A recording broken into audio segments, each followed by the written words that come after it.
I'm here. When I get out of here, and I will, there's gonna be carnage. Said you had to read Lethal Protector and just kind of see what we're creating here and how we're developing and bringing this to the screen. Eddie Brock is in the Brock Report, the Lethal Protector. But for all his good intention, he gets in his own way. He has paid the price for that, and he's lost pretty much everything that he cared about. He's not the greatest fundamental base for an altruistic hero in any aspect. If there's a black and white world of good and evil, he's definitely gray. Venom is this incredible character with this amazing history that goes all the way back to the 1980s. So there's a lot of stories, real wealth of ideas to draw on. He became the Wolverine of Spider-Man villains. Instantly started going right to the top. You slap him on a cover, people are going to buy that issue. People loved the character. Hey everybody, it's Charlie. We have great news about the Venom sequel. We have a teaser to break down. Andy Serkis is going to be the director, so I'll explain what's going on with that. He did an interview explaining the story that they're doing, what they're going to be changing, and what the movie's going to wind up looking like, because they're getting ready to start production. While I was making this video too, Sony announced that it's doing some live-action Spider-Man TV shows with Lord and Miller, who are the producers from Spider-Man Into the Spider-Verse, so I'll talk about that at the end of the video too. So we'll break it all down. We're doing that Avengers Endgame Blu-ray giveaway. All you have to do to enter is be a subscriber and leave your best Venom sequel theory on the video. Some of what they're doing during the Venom sequel even gets into a little bit of what they did with Spider-Man Far From Home and how they changed those characters. So I'll give a spoiler warning when we need to talk about the ending of Spider-Man Far From Home, but I just broke this down top 10 style. So number 10, big news the other day you probably heard is Andy Serkis was recently confirmed as the director of the Venom sequel. Right away people were asking him what he was actually going to do with the movie because he's a very different type of director than Ruben Fleischer, who directed the first movie. The reason why he left is because he was doing the Zombieland sequel and that conflicted with the shooting dates for the Venom sequel. No shade to that director from the first movie, but I am so happy that they got Andy Serkis. So much of this movie is motion capture performance because of the way the Venom symbiote works and the way they shoot the movies, and Andy Serkis is probably the most famous motion capture artist and actor alive right now. 9, everyone remembers him as Gollum from Lord of the Rings movies. He even does that on talk shows still. People will still ask him to do the Gollum voice. The fake news media has never been so wrong or so dirty. Purposely incorrect stories and phony sources to meet their agenda of hate. Sad. But he also did some amazing motion capture work in the Planet of the Apes movies as Caesar. You probably even realized that Woody Harrelson, who is playing the Carnage character, starred with Andy Serkis in the most recent Planet of the Apes film, so they've already worked together before this. Yes, of course, he also does a lot of regular non-motion capture acting in big films. He was great as Ulysses Klaue in Black Panther and Avengers Age of Ultron. But just to give you an idea of what a big deal he is in Hollywood, studios on other movies that use a lot of motion capture will bring him in to advise and help with the actors who may not necessarily be experienced in doing that kind of motion capture performance. So not only he's the most sought after person by all Hollywood studios, 8, he's also been trying to get more work as a full-time director himself. So this is a huge win for the Venom sequel, Sony, and a huge win for Andy Serkis himself. 7, right after they confirmed him as the director, he revealed that they're using Marvel's Lethal Protector comic as the core of their story for the sequel, and then obviously all the added character beats from the Carnage introduction in the comics. He did an interview a little while after that, and because of what he said during that, we know a little bit about how they're going to change the story. So 6, he's already started work on pre-production in the movie. It's supposed to start shooting this fall. This is what he said, and I'm just quoting him here. I'm right in the beginning stages, so I got some very clear ideas about the journey and what I'd like to see visually and how we can take the characters into another direction. Tom Hardy was very involved in the writing with screenwriter Kelly Marcel of the new story, so it's very much centered around their take. 5, you're asking, what does that mean, taking the characters in a new direction? Tom Hardy making some story and character choices that sound like they're different from what they did with the characters in the first film.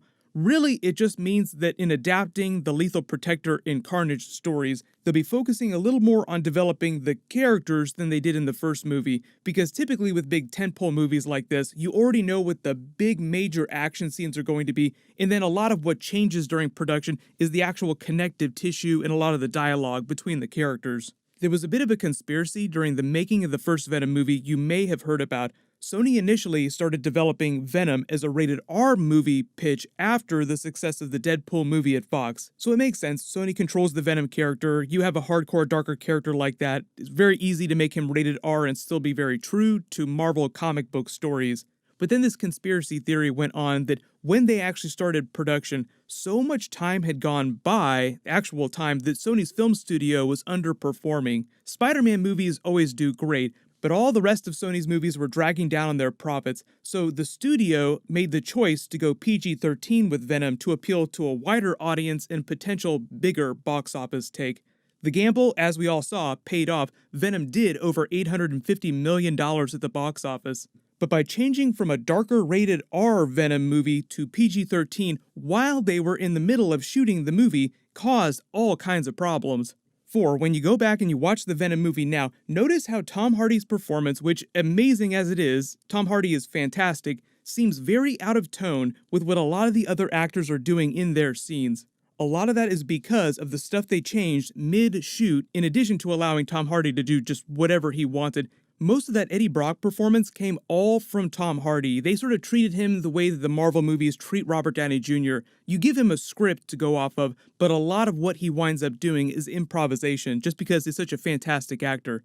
So that's why you have people like Michelle Williams, who's an amazing actress, seeming like her character is part of a darker, more serious movie with the way she's performing, and then all of a sudden Tom Hardy's Eddie Brock just jumps in a lobster tank. All that is pure Tom Hardy choices he's making in the moment. All the Tom Hardy stuff is great, it's just that you have to plan on that from the start and build all the supporting characters' performances around that. So when Andy Serkis says that Tom Hardy was involved in the story process of the sequel movie, and they got lots of ideas for taking the characters in a new direction and making the story more relevant to current events, that just means that they're going in a more Tom Hardy direction with all the characters, not just the Venom character himself. As far as making the story more relevant to current events, that's a lot of what they did with Spider-Man Far From Home with the Mysterio character and the big twist at the ending. So I'll say quick spoiler warning for Spider-Man Far From Home because we need to talk about the ending of that movie.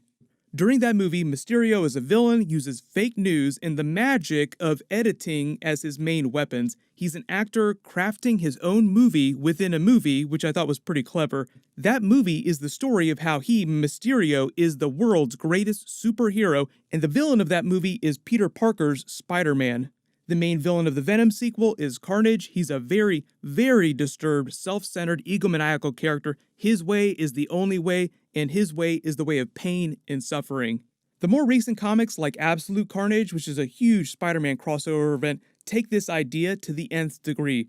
The Carnage character going on his own little crusade to talk to God. He gets stuck on this idea, and he's given this terrible power to see his vision come to reality. That's the whole idea. What would happen if a crazy person got godlike powers? We just had Thanos with the Infinity Gauntlet. He might be a little bit crazy, but you still know where he's coming from. There's a logic to the way he thinks. There is almost no logic to the way that Carnage thinks. He's completely unpredictable, and that's why it's so hard to fight him. 3, talking about release date, the movie is supposed to come out October 2020 next year. Right now, they're still on schedule to hit that date unless something changes while they're shooting, or they run into big problems next year while they're editing the movie. I'd expect to see the first teaser trailer or any kind of footage around the time they released the Birds of Prey movie in February, because that's around the time where we saw the first teaser for the original Venom movie. The Morbius Living Vampire movie is coming out at the end of July next year. That's within the Venomverse. It's considered a Venom spin-off, so I'm expecting a teaser trailer around February for that too. Eventually, if they can get their other spin-offs like Silk or the Craven movie or any Sinister Six movies off the ground, then we'd probably get to a point where you see like 2 Spider-Man spin-off movies every single year or every other year outside of the Tom Holland Spider-Man movies. As far as those live-action Lord & Miller Spider-Man spin-off TV series, I'm guessing it'll be some of the lesser characters. I don't know what they're allowed to do in terms of Peter Parker on live-action TV, because it has been a hot minute since we've had a live-action Peter Parker Spider-Man on TV. But if we get any more details about those, I will totally make videos. 2, as far as they've said, Woody Harrelson is still playing Carnage, but they won't confirm that till right before they start shooting. I'm okay if they want to recast. They recast War Machine between Iron Man 1 and Iron Man 2, and no one really cared that much. I was not a fan of the red wig that they put on Woody Harrelson. I will totally be okay if they get rid of that wig.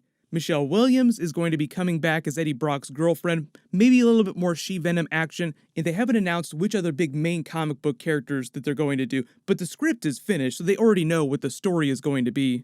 In fact, I'm actually kind of hoping now, because of Absolute Carnage, that they call the Venom sequel Maximum Carnage, and then just call Venom 3, whatever that movie winds up being, Absolute Carnage.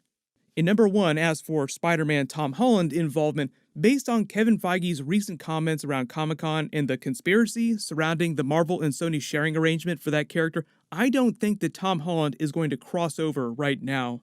But Kevin Feige did confirm that Sony does plan to eventually cross Tom Holland's Spider-Man over with Venom, but that movie would be pure Sony, and he, Kevin Feige, wouldn't have anything to do with it, meaning that right now Venom still has nothing to do with the MCU. They're treating him like he's in another universe. But as you probably suspected, because Marvel Phase 4 is trading so hard on the idea of the multiverse, Spider-Verse is a really easy way to explain how MCU Spider-Man can cross over with Venom, and Venom can still be its own separate thing that the MCU movies don't really have to deal with. Thank you so much for watching.